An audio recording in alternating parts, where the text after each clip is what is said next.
ఆయన పలకరించడానికి వచ్చిన చూసి పారిపోతావేంట్రా? అలా అడుగన్నా. అయినా ఎంత అప్పు చేసావురా? ఎంత దూరం పరిగెట్టించావు? అప్పు ఎవడు చేసాడు? అప్పు చేయలేదా? అప్పు చేయకుండా మరి ఈయడానికి ఎందుకన్నా నన్ను పరిగెట్టమన్నావు? అప్పు ఇవ్వడానికి. అన్నా, అప్పు వసూలు చేయడానికి ఎంటపడేవాళ్ళని చూశాను. నువ్వేంటన్నా అప్పు ఇవ్వటానికి మరీ ఎంటపడుతున్నావు? అది అభిమానం తమ్ముడు. ఇడు లాస్ట్ టైం అప్పు తీసుకున్నప్పుడు వడ్డీతో సహా కరెక్ట్గా కట్టేశాడు.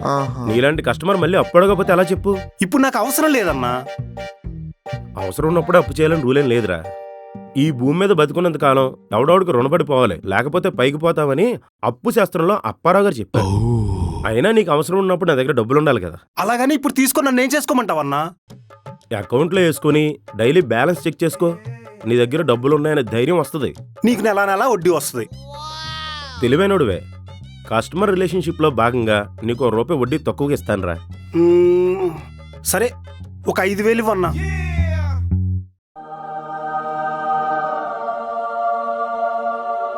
మనస్సాక్షి ఏమైనా ఉందన్నా నీకు?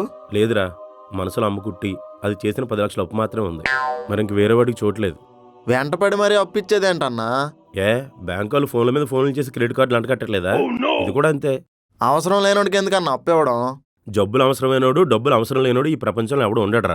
వాడు ఇప్పుడు తీసుకొని ఎగ్గొడితే నిన్నెందుకురా మరి పనిలో పెట్టుకుంది? నువ్వు అవసరం లేనోడికి అల్లా అప్పించుకుంటూ పో అన్నా.